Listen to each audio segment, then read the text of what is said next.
દોસ્તો, બોર્ડની પરીક્ષા પૂરી થઈ ગઈ હશે અને તમે બધાએ ચેમ્પિયન્સ ટ્રોફીની ફાઇનલ જોઈ હશે અને ભારતના જીતવાથી તમે પણ એટલા જ ખુશ થયા હશો જેટલો હું ખુશ થયો છું.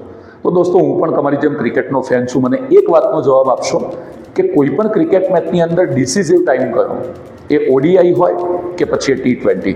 સૌથી આમ ડિસિઝન મેકિંગ ટાઈમ હોય એની છેલ્લી 5 ઓવરો. તો દોસ્તો, તમારી જે નીટની એક્ઝામ આવી રહી છે એની કદાચ હવે છેલ્લી 5 ઓવરો શરૂ થવા જઈ રહી છે. એટલે કે 2 વર્ષ પહેલાં તમે જે નીટની તૈયારી કરી છે એનો છેલ્લો અને ડિસિઝિવ ફેસ. જો આ સમયગાળાની અંદર તમે ખૂબ સારી રીતે મહેનત કરી લીધી, ખૂબ સારી રીતે ફોકસથી કામ કરી લીધું, તો તમારું રિઝલ્ટ મેક્સિમાઇઝ થવાની સંભાવના છે. પણ બધા જ લોકો વિરાટ કોહલીની જેમ છેલ્લી 5 ઓવરમાં રમી શકતા નથી. એમ બધા જ વિદ્યાર્થીઓ આ છેલ્લા 1-1.5 મહિનાની અંદર જેટલું ફોકસિંગથી કામ કરવું જોઈએ એટલું થઈ શકતું નથી. તો એકચ્યુઅલી આ છેલ્લી ઓવરોમાં તમે બાયોલોજીની પીચ ઉપર કેવી રીતે બેટિંગ કરશો એ જોઈએ. આજના વિડીયોમાં સૌથી પહેલાં એ જોઈએ કે એકચ્યુઅલી છેલ્લા 1.5 મહિનામાં આપણે કયા પ્રોબ્લેમ ફેસ કરીએ, અને જો એ પ્રોબ્લેમમાંથી બહાર નીકળવું હોય તો આપણે કેવી ટેકનિકથી ભણીએ કે જેથી એ પ્રોબ્લેમ આપણને લાંબો સમય ના નડે. તો જોઈએ, સૌથી પહેલાં પ્રોબ્લેમ પર ફોકસ કરીએ. એકની એક થિયરી વાંચવાનો કંટાળો આવે. આમ ટેક્સ્ટબુક હાથમાં લઈએ અને તરત જ એમ થાય કે આપણે કેટલી બધી વખત વાંચેલું છે, એટલે વાંચ્યા પહેલાં જ, એને જોયા પહેલાં જ આપણું પાનું કદાચ ફરી જાય, કાં તો ચોપડી પણ બંધ થઈ જાય એવું બને. આવું લગભગ ઘણા બધા લોકો સાથે થતું હોય છે. બીજો પ્રોબ્લેમ, ટોપિક જ્યારે વાંચીએ, માની લો કે તમે બાયોલોજીની બુક ખોલી, ગ્લાયકોલિસિસનો ચાર્ટ જોયો, એ વાંચીને એવું જ લાગે કે આ તો મને આવડે જ છે. પણ જો તમે યુનિટ ટેસ્ટ આપવા માટે બેઠો તો એની અંદરથી ગ્લાયકોલિસિસની આખી થિયરી આવડતી હોવા છતાં એમાંથી પૂછાયેલો MCQ આપણને ના આવડે. કારણ શું છે ખબર છે? ત્રીજો પ્રોબ્લેમ,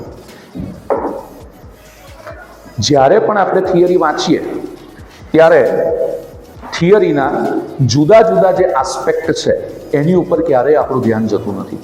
હું ગ્લાયકોલિસિસનો ટોપિકની તમને વાત કરું તો ગ્લુકોઝથી લઈને પાયરુવિક એસિડ સુધી ટોટલ 10 સ્ટેપમાં આખી થિયરી છે. પણ એના જુદા જુદા આસ્પેક્ટમાં નીટના અનુસંધાનમાં કેવો પ્રશ્ન પૂછાશે એના પર આપણું ધ્યાન જતું જ નથી. આપણે સડસડાટ બોલી જઈએ, પણ વચ્ચેથી કંઈ પ્રશ્ન પૂછાય તો આપણને એનો જવાબ ના આવડે. તો હવે કંટાળો આવતો હોય, થિયરી વાંચવી ના ગમતી હોય, જુદા જુદા આસ્પેક્ટ ઉપર ધ્યાન ના જતું હોય, તો આ બધામાંથી બહાર નીકળવાનો રસ્તો શું? તો દોસ્તો, આજના વિડીયોમાં તમને 2 વેરી ઇમ્પોર્ટન્ટ ટિપ્સ આપવા જઈ રહ્યો છું. આને ફોલો કરશો, ગેરંટી સાથે રિઝલ્ટ મળશે. જોઈએ.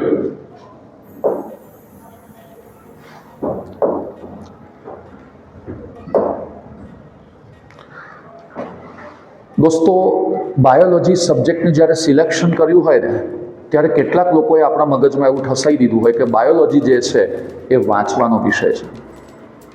વાંચવું તો દરેક વિષયમાં પડે જ, પણ બાયોલોજી ખાલી રીડિંગનો વિષય નથી. જ્યારે આપણને 11-12 ધોરણનો સંપૂર્ણ કોર્સ ભણી ચૂક્યા છીએ અને હવે જ્યારે આપણે નીટ માટે પ્રિપેરેશન કરવા બેસીએ છીએ, તો ક્યારે પણ ખાલી ચોપડી વાંચવાની ના રાખો. જો એ વાંચશો તો 100% કંટાળો આવશે. એટલે હંમેશા બાયોલોજીની પ્રિપેરેશન કરતી વખતે પેન પેપરનો ઉપયોગ કરો. જે પણ થિયરી તમે વાંચો છો એને વાક્યોના સંદર્ભમાં ના લખો, એને ચાર્ટિંગ ફોર્મેટમાં લખો. ભલે બુકની અંદર સેન્ટેન્સીસ આપેલા હોય, પણ જ્યારે તમે એને ચાર્ટિંગ ફોર્મમાં લખવાનો પ્રયત્ન કરો છો ત્યારે તમને કોઈ એક જ પોઈન્ટની સાથે સંકળાયેલા બીજા ઘણા બધા પોઈન્ટ તમારા ધ્યાનમાં આવે છે. એક્ઝામ્પલ તરીકે, જક્સ્ટ્રાગ્લોમેરુલર એપરેટસમાંથી ઇરિથ્રોપોએટિન સર્જાય છે, આવું એક ખાલી 2 સ્ટેપ લખો તો તરત જ આપણને ક્લિક થાય કે એની પાછળના ચેપ્ટરમાં જક્સ્ટ્રાગ્લોમેરુલર એપરેટસમાંથી રેનિન પણ સર્જાય છે. રેનિનનું નામ સાંભળતા આપણને એવું પણ ખબર પડે કે એ મૂત્રપિંડના કાર્યના નિયમનમાં પણ ભાગ ભજવે છે. તો જ્યારે તમે ચાર્ટિંગ કરીને લખશો ને પેન પેપરની મદદથી, નોટ ઓનલી રીડિંગ, તો ત્યારે આપણને એક સાથે બહુ બધી આસ્પેક્ટ દેખાશે જે તમને MCQ સોલ્વ કરતી વખતે વિચારવામાં બહુ જ ફાયદો કરશે. MCQ ખૂબ ઝડપથી સોલ્વ થઈ શકશે. અને second very important, comparative study કરો.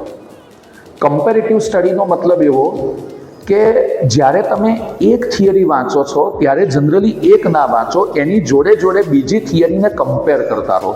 એક્ઝામ્પલ તરીકે તમે 11માના 3જા ચેપ્ટરમાંથી દ્વિઅંગી વિશે વાંચો છો કે દ્વિઅંગીમાં પ્રજનન આ રીતે થાય, તો ત્યારે ને ત્યારે તમે વિચારો કે ત્રિઅંગીમાં કેવી રીતે થાય, અનાવૃતમાં કેવી રીતે થાય, આવૃતમાં કેવી રીતે થાય. ચોથા ચેપ્ટરમાં જ્યારે તમે મૃદુકાય વિશે વાંચો છો તો ત્યારે વિચારો કે સુરત્વચીમાં આ જ વસ્તુ કેવી રીતે બને.